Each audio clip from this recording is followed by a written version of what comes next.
हम सोल्व कर रहे हैं 14 मार्च की फर्स्ट शिफ्ट जो थी उसका क्वांटिटेटिव एप्टीट्यूड सेक्शन हम सोल्व कर रहे हैं। तो सबसे फर्स्ट क्वेश्चन जो हमें दिया हुआ है, एक लाइन ग्राफ दिया हुआ है 5 मंथ्स टू शॉपकीपर का दिया हुआ है एल एंड एम 5 मंथ्स के लिए।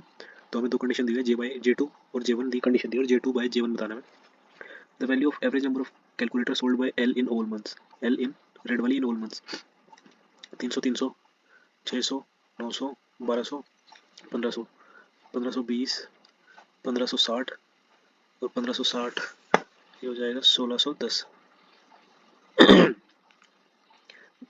Average number of calculators sold by L in all months 1 2 3 4 5 है ना, 350 690 690 690 320 315 और 305 10 12 13 हो जाएगा 10 और 6 1630। इसका एवरेज अगर मैं करूँ डिवाइड बाय 5 3 2 6 ये मेरा 3 to 6 आ जाएगा। और जे वन मुझे क्या बताया, ये मेरा जे वन आया मेरा, और J two difference between the total number calculator sold by L and M. मुझे दोनों के बीच का डिफरेंस निकालना, मैं सीधा डिफरेंस ही निकालता हूँ।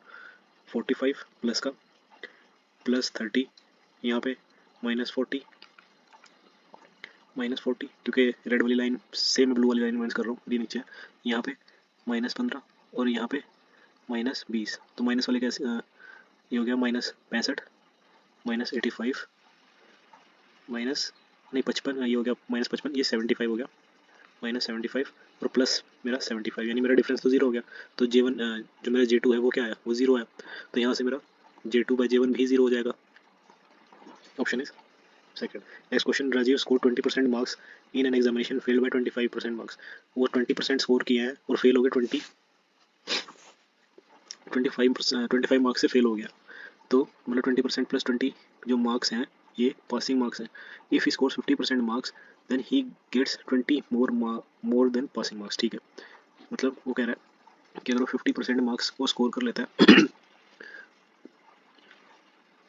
अगर वो जो मेरे पास क्या कहते हैं, एक मिनट मैं से पासिंग नंबर 20% जो उसने स्कोर किए थे plus 25 marks is equal to passing number. और एक और बोला कि अगर वो 50 नंबर स्कोर कर लेता है 50%, इसमें अगर मैं 20 नंबर माइनस कर दूँ तो भी मेरे पासिंग परसेंट ही आ जाएंगे। अगर इन दोनों को मैं इक्वेट कर दूँ तो कितना हो जाएगा, 50 माइनस 20 30% इज इक्वल टू 20, ये हो जाएगा 45। तो ये कितना हो जाएगा 30 इंटू 100। तो परसेंटेज में मेरे 150 आ जाएगा। उसने पूछा passing percent, what is the passing marks for the exam. Passing marks उसके हैं, एक मिनट यहाँ पे कुछ तो गड़बड़ होगी कैलकुलेशन, दोबारा करते हैं ऐसे।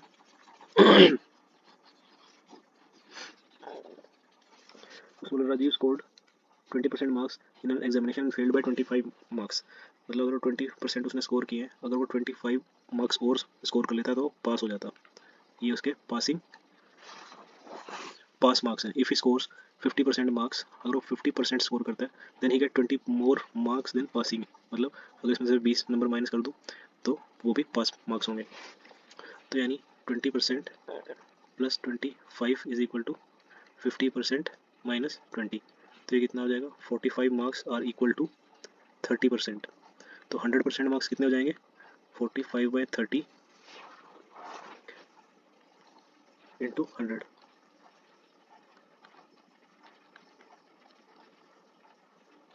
100% मार्क्स कितने मेरे, 100% मार्क्स है मेरे 150। और उसने क्या बोला कि अगर 50% इसका 50% कितना होगा, इसका 50%, ये दोनों को कोई सी भी कंडीशन से हम सोल्व कर निकाल सकते हैं। पासिंग मार्क्स निकालने चाहे तो मैं इससे निकालूँ चाहे मैं इससे निकालूँ, चाहे तो 50% निकाल के 20 माइनस कर दूँ, 20% निकाल के 25 ऐड कर दूँ। तो मैं 50 का इसका ही 50% निकाल लेता हूँ, कितना आएगा 75। 75 में से अगर मैं 20 माइनस करूँ तो 55। ये है मेरे passing numbers. Next question, radius of a sphere, sphere का जो रेडियस है is thrice the radius of a hemisphere. ठीक है, then what will be the ratio of their volume. देखिए अब ये मेरा स्फीयर हो गया और ये मेरा हेमिस्फीयर हो गया। स्फीयर का वॉल्यूम क्या होता है, 4/3 पाई आर क्यूब, और क्या कहते हैं हेमिस्फीयर का वॉल्यूम क्या होता है, 2/3 पाई आर क्यूब। लेकिन उसने मुझे क्या इन दोनों के एस और एच के द स्फीयर का radius is thrice the radius of hemisphere. तो एस इज इक्वल टू 3 और एच इज इक्वल टू 1, मतलब हेमिस्फीयर का रेडियस 1 होगा तो स्फीयर का रेडियस थ्राइस होगा उसके। तो यहाँ से मुझे क्या बताना है, what will be the respective ratio of there volumes. तो ये वॉल्यूम का तो हमारे पास फॉर्मूला है 3 से 3 गया, पाई से पाई गया, और ये 2। अब यहाँ पे 2 इंटू आर क्यूब मतलब 3 का क्यूब यानी 27 रेशियो और 1 का क्यूब, तो कितना हो गया 54:1। ये मेरा हो जाएगा स्फेयर और हेमिस्फेयर के वॉल्यूम का ratio, option number third. Next question, a cube is equal to ये दिया हुआ है, ए माइनस बी दिया हुआ है और ये निकालना है। यहाँ से अगर मैं इसे निकालूँ तो ए क्यूब माइनस बी क्यूब मुझे दिया हुआ है 988 और ए माइनस बी मुझे दिया हुआ है 4। निकालना क्या है, इसे सही से मैं लिख लूँ तो twice of A square plus B square plus A B. यहाँ से अगर मैं इसे ध्यान से देखूँ तो मुझे फॉर्मूला किसका निकालने दिया हुआ है, A cube minus B cube is equal to A minus B into A minus B का स्क्वायर माइनस, मुझे ये निकालना है। तो ये तो यही होता है डायरेक्टली, ये वाला फॉर्मूला है A square plus B square plus A B. मुझे ये निकालना है और उसको 2 से मल्टीप्लाई करना है। तो मुझे ये गिवन है और ये गिवन है 988, ये है 4, ये 4 इसके बेस में चला जाएगा तो इसकी वैल्यू क्या आ जाएगी मेरे पास 247, 247 इसकी आ गई। और 247 को अगर मैं 2 यहाँ पे 247 इंटू 2, ये मेरा आंसर आ जाएगा, लास्ट में 4 आना चाहिए, ये वाला ऑप्शन ही आएगा। 4 कैसे, ये 7 2 14 मतलब फिर भी पूरा भी कर ले तो ये 494 आ जाएगा इसका answer second. Next question, angle subtended by a chord on major arc is 65 degree. What will be the angle subtended by same chord on the center? तो इसका 2 थीटा हो जाएगा यानी कि 130 डिग्री। ये एक थ्योरम होती है कि सेंटर जो सर्कमफ्रेंस पे अगर मेरा थीटा बना रहा है एक कोड, तो वही कोड सेंटर पे कितना बनाएगी 2 थीटा सबटेंड करेगी। Next question, in which year the savings are minimum. Saving क्या है, इनकम माइनस एक्सपेंडिचर, इनकम वाइट वाला है, एक्सपेंडिचर ग्रे वाला है। मिनिमम बताना है, यहाँ पे 400 है, यहाँ पे 300 है, यहाँ 100, यहाँ पे 600 और यहाँ 150। तो मिनिमम कहाँ पे है मेरा 100, वो है y3। Next question, radius of in circle of a equilateral triangle is this, what will be the perimeter of this equilateral triangle. तो यहाँ से मुझे इन सर्कल का फॉर्मूला क्या होता है, ये होता है r is equal to area upon में सेमी पेरीमीटर। और यहाँ से मुझे इन सर्कल का रेडियस तो गिवन है, क्या है 9√3। और एक इक्विलेटरल ट्रायंगल की जो एरिया होता है वो क्या होता है √3/4 ए स्क्वायर। और semi perimeter of an equilateral triangle क्या होता है 3a/2। कैसे आता है, सम ऑफ ऑल साइड्स मतलब, और इक्विलेटरल ट्रायंगल की तीनों साइड बराबर होते हैं 3 हो जाएगा और डिवाइड बाई 2, ये सेमी पेरीमीटर हो गया। तो यहाँ से 3a/2, ए से ए गया √3 से √3 गया, तो यहाँ से मेरा क्या आ गया 9 is equal to a/4 into 3 into 2, ये a है और ये मेरा 9 है। यहाँ से 2 और a क्या आ गया, ये आ गया मेरा 54। अब मुझे पेरीमीटर बताना है, यानी कि इक्विलेटरल ट्रायंगल का क्या होता है 3 इंटू ए, यानी 54 इंटू 3, 54 इंटू 3 कितना होगा 162, option number second. Next question, a person lent 12,000 to B for 3 years and 10,000 to C for 4 years on simple interest. दोनों को सिंपल इंटरेस्ट पे डाला है और सेम रेट ऑफ इंटरेस्ट पे, और टोटल मुझे इतना रिसीव हुआ है दोनों from as a rate of interest. मैं लेट कर लेता हूँ कि मेरा r% है, तो 12,000 पे मेरा 3 साल के लिए r% से क्या होगा 3r/100 प्लस ऐसे ही 1000 पे 4 साल के लिए कितना होगा 3 इंटू 4r/100। ये कितना दिया मुझे 6080। यहाँ से निकाल लेते हैं इसे, और एक एक जीरो और ये यहाँ से कट गया, तो क्या आ गया 36r plus 40r is equal to 608। तो कितना हो जाएगा 76r इज इक्वल टू 608। यहाँ से r की वैल्यू क्या आ जाएगी, ये 76 इंटू 8 होता है, तो 608/76 क्या हो गया 8। यहाँ से रेट मेरा आ गया 8%, option number second. Next question, A B is a कोड of a circle, O is the centre of the circle A O B.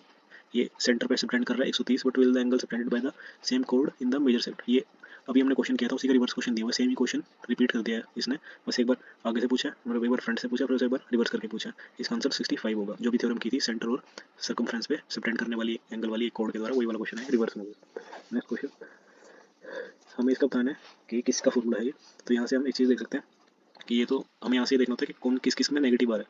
अब नेगेटिव आ रहा है इन दो में, अब दो में नेगेटिव आ रहा है तो इन दोनों में कॉमन क्या है, दोनों कॉमन है बी, तो यानी a minus B plus C का होल स्क्वायर है। ये कौन सा है, option number second.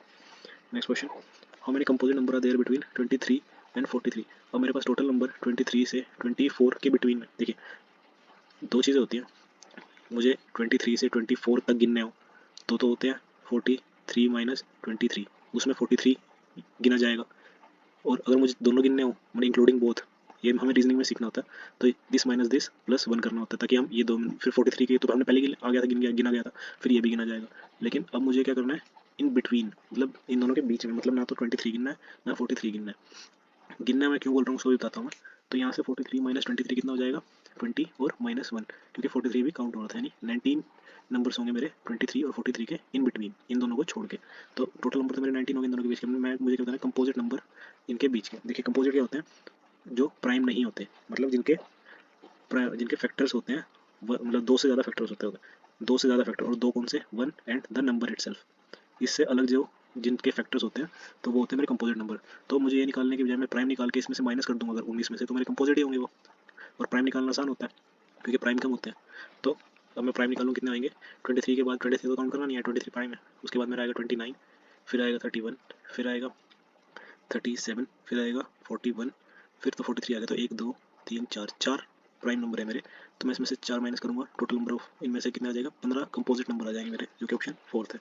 Next question, 10 women do half of the work, half of the total work in 20 days, how many more womens. देखिए जो हम सिली मिस्टेक्स के चांस होते हैं ऐसी ऐसी चीज़ों से ही होते हैं। अगर हम इन मोर को या एडिशनल या टोटल ये वर्ड्स हमें ध्यान देना होता है। मोर वुमन लिखा विल बी, सिली मिस्टेक्स हो जाती है लिखना, लिख देता हूँ मैं इस इन वर्ड्स की वजह से।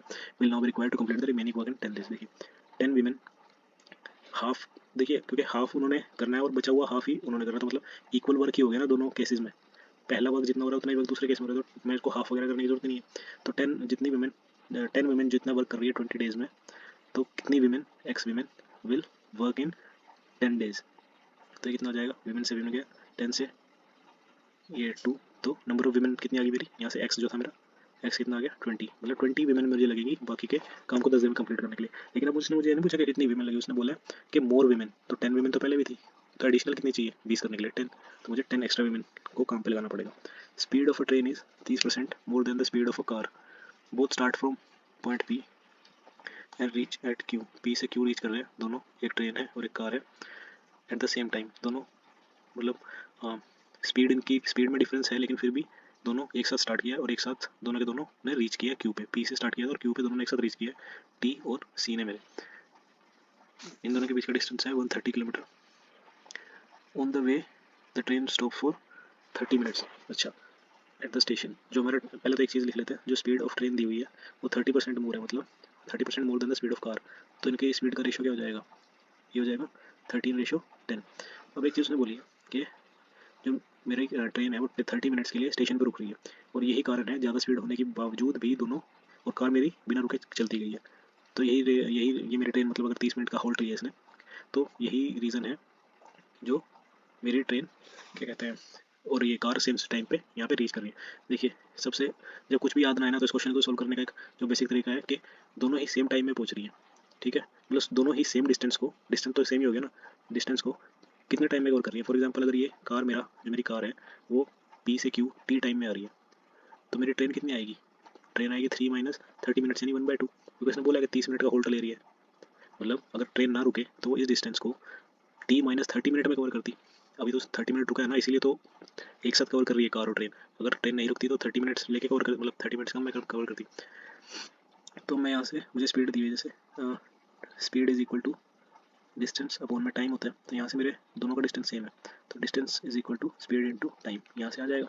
अब मेरे पास जो ट्रेन की स्पीड है, ट्रेन की स्पीड इंटू ट्रेन का टाइम कितना है, T - 1/2।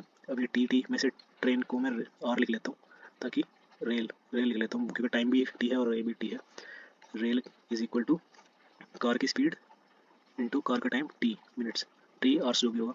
अब यहाँ से आर का रेशो कितना है 13, T - 1/2, और सी का कितना है 10।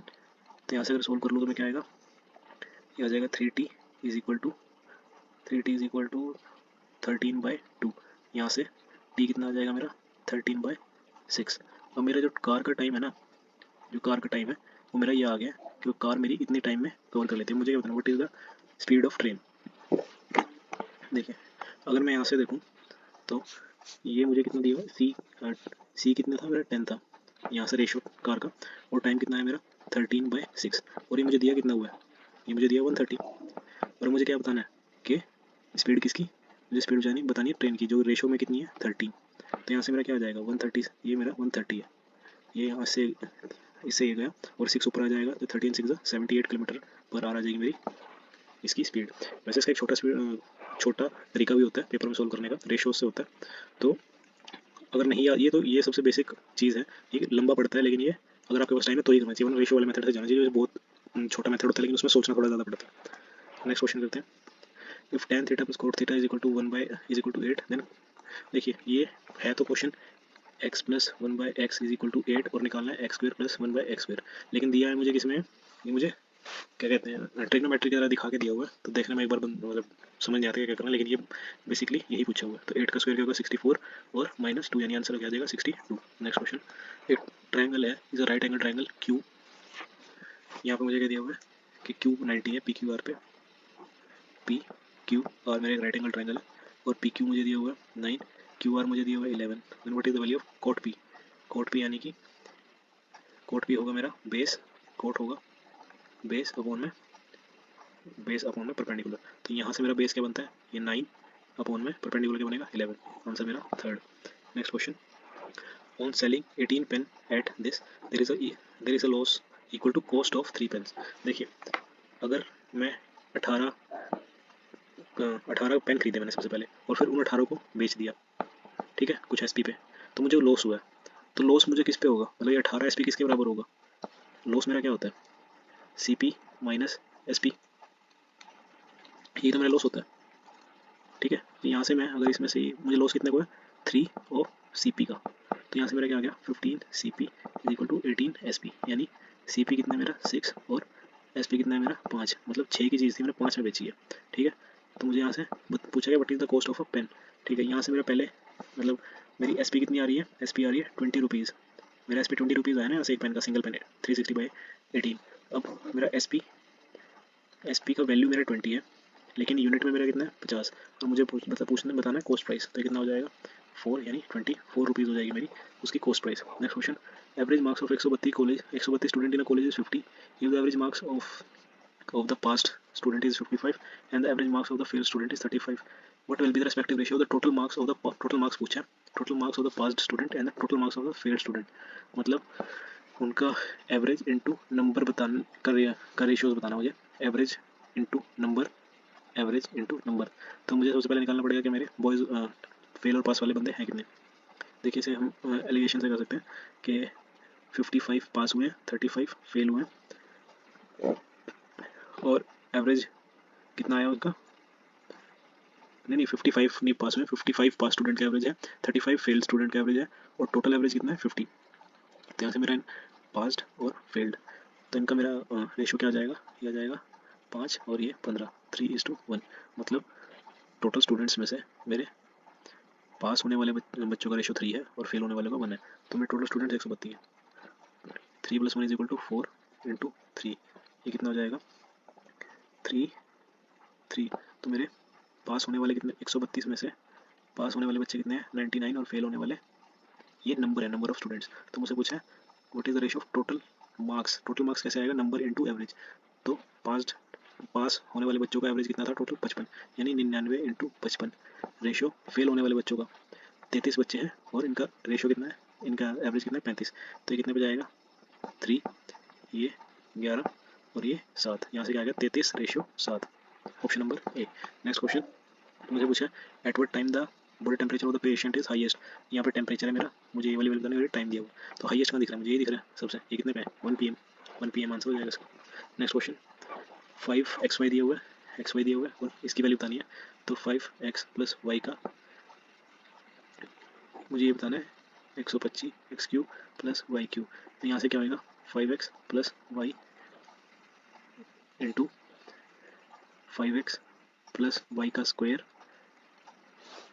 -3 × 5x × y, तो यहाँ से मेरा क्या आंसर आएगा, ये आएगा 17 × 17 का स्क्वायर 289 -3 × 5 15 इंटू xy कितना है 15 × 6 150, यहाँ से मेरा आ जाएगा 15 × 6 कितना होता है 15 × 6 होता है 90, तो यहाँ से मेरा कितना आएगा, ये आएगा मेरा 199, तो 17 × 199 7 9 63, लास्ट में 3 तो आएगा। इसको मैं ऐसे कर लेता हूँ 17 × 200 - 1 कितना हो जाएगा 3400 - 17, ये कितना हो जाएगा 3383, option number second. Next question. मुझे बार ग्राफ दिया हुआ है और फाइंड क्या करना है फाइंड करना है, find the ratio of total sales in 2 years of branch C2 to the total sales in both years of C4। इन दोनों के सम का मुझे बताना है 0, 90 और 80, 170 रेशियो 66, 12 और 68, 152। ये कितना हो जाएगा? ये हो जाएगा 8, 5 ratio 7, 6। Option number second. Next question, a cycle is listed at 20,000 and is, ये उसका लिस्ट प्राइस है यानी एमपी, और सोल्ड सेल की गई है 14,000 में after discount. What is the discount percent? मतलब 7,000 का डिस्काउंट है 20,000 पे, तो ये कितना हो जाएगा? सॉरी 7 का नहीं है, 6 का। 6,000 का डिस्काउंट 20,000 पे, ये कितना हो जाएगा? 3/10। डिस्काउंट कितना हो गया? 30%। Next question, what is the sum of the largest and the smallest? देखिए यहाँ पे एक चीज़ दिख रही है कि सब जितने भी ये 4 वैल्यूज दी हुई हैं मुझे, इनमें एक नंबर है 6/5, क्योंकि फ्रैक्शन ये यहाँ से पता ही लग रहा है क्योंकि नोमिनेटर मेरा डिनोमिनेटर से बड़ा है, तो ये तो मेरा 1 से ग्रेटर 6/5 है ग्रेटर देन 1, पता ही लग रहा है, और बाकी सारे लेस देन 1 है, तो ग्रेटेस्ट तो मुझे सीधा सीधा पता ही लग गया कि मेरा ये 6/5। ठीक है, 6/5 मेरा ग्रेटेस्ट है, मैं स्मॉलेस्ट निकाल लेता हूँ। स्मॉलेस्ट निकालने का सबसे सही तरीका होता है कि आप उनका परसेंटेज वैल्यू ले लो अगर आपको उनका क्या कहते हैं, आपको उनके फ्रैक्शनल वैल्यू पता है या परसेंटेज टू फ्रैक्शन वैल्यू अगर आपको पता है तो आप इजीली निकाल सकते हैं। यहाँ से क्या आएगा? ये आएगा, ये 7 समथिंग आएगा, ये आएगा 5 समथिंग, और ये आएगा 3 समथिंग। तो सबसे स्मॉल ये वाला आएगा 0.3 समथिंग, 0.5 समथिंग। तो इन दोनों का सम मुझे करना है 6/5 प्लस 5/13, कितना हो जाएगा? नीचे 65, 1378 प्लस 5 में 25, 3,103/65। Option number fourth. Next question, P invested 4,000 for 1 year. P Q joined him with an investment of 6,000 after few months. If at the end of the year profit is this and this, देखिए P और Q का अगर मैं निकालूँ तो P ने 4,000 12 months के लिए, 1 ईयर लिखा ना, 12 मंथ्स के लिए उसने इन्वेस्ट किया है, और जो मेरा Q है उसने 6,000 एक्स मंथ्स के लिए इन्वेस्ट किया, तो और उनका प्रॉफिट कितने में आ रहा है? 4/3 में। तो 3 से 30 गया, और 4 से 4 गया, इससे 2 गया, ये 6। यहाँ से मेरा एक्स क्या आ जाएगा? 6 मंथ्स। मतलब उसने 6 मंथ्स के लिए इन्वेस्ट किया, 6 मंथ्स के लिए वो क्या किया? इन्वेस्ट। तो उसने बोला कि पूछा क्या है? After how many months did Q join, तो क्यू ने कितने मंथ के बाद ज्वाइन किया, मतलब 12 में से 6 माइनस करेंगे तो 6 ही आएगा, 6 मंथ्स बाद उसने ज्वाइन किया। ये मेरा ऑप्शन हो जाएगा सही। नेक्स्ट क्वेश्चन, sec a - 10 ये दिया हुआ मुझे, और फाइंड क्या करना है? ये मुझे यही फाइंड करना है। तो यहाँ से मुझे दिख रहा है अगर मैं इसको स्क्वायर बना लूँ, a - b का स्क्वायर बना लूँ, तो क्या आएगा? sec a - 10a का स्क्वायर -1 का स्क्वायर, ये मेरा फॉर्मूला हो जाएगा। तो खोल लेता हूँ इसे मैं, sec square a plus 10 square a minus 2 sec 10 -1। तो sec स्क्वायर थीटा -1 क्या होता है? 10 square theta plus 10 square theta जो पहले से बचा था माइनस 2 sec थीटा 10 थीटा। ए है यहाँ पे, थीटा बोल रहा हूँ वैसे मैं, तो ये हो जाएगा 2 10 square a minus 2 sec a 10a। यहाँ से 10a कॉमन आ जाएगा, 2 10a कॉमन ले जाएगा, 2 10a अंदर क्या रह जाएगा? 10a minus sec a। ये मेरा कौन सा ऑप्शन है? Option number second. Next question, two circle of radius 21 centimetre each intersect each other such that they pass through the center of each other। ये दोनों एक दूसरे के सेंटर से पास करते हैं, ये O है, ये O डैश है। What is the length of common code? मुझे लेंथ ऑफ कॉमन कोड बतानी है, और मुझे रेडियस दिया हुआ 21। तो अगर ऐसा केस बनता है तो मेरा एक इक्विलेटरल ट्रायंगल बन जाता है। इतना ये जो मैंने मार्क किया है ये मेरा इक्विलेटरल ट्रायंगल है, क्योंकि ये सारे आर आर आर हो जाएंगे, यानी 21 हो जाएगा। तो मुझे बताना है ये पूरा, और ये पूरा कितना है? मेरे इस ट्रायंगल के इक्विलेटरल ट्रायंगल के ऑल्टीट्यूड का डबल। तो इक्विलेटरल ट्रायंगल के ऑल्टीट्यूड का फॉर्मूला क्या होता है? √3/2a, यानी √3/2 इंटू a कितना है? 21। ये कितना आ जाएगा मेरा? 21 √3/2। ये मेरा कितना है? सिर्फ ऑल्टीट्यूड, और मुझे इसका डबल करना है इस पूरे के निकालने के लिए। तो मैं 2 से मल्टीप्लाई कर दूंगा तो मेरा कॉमन कोड कितनी आ जाएगी? ये जाएगी 21√3। नेक्स्ट क्वेश्चन, अच्छा ये लास्ट क्वेश्चन था। Thank you.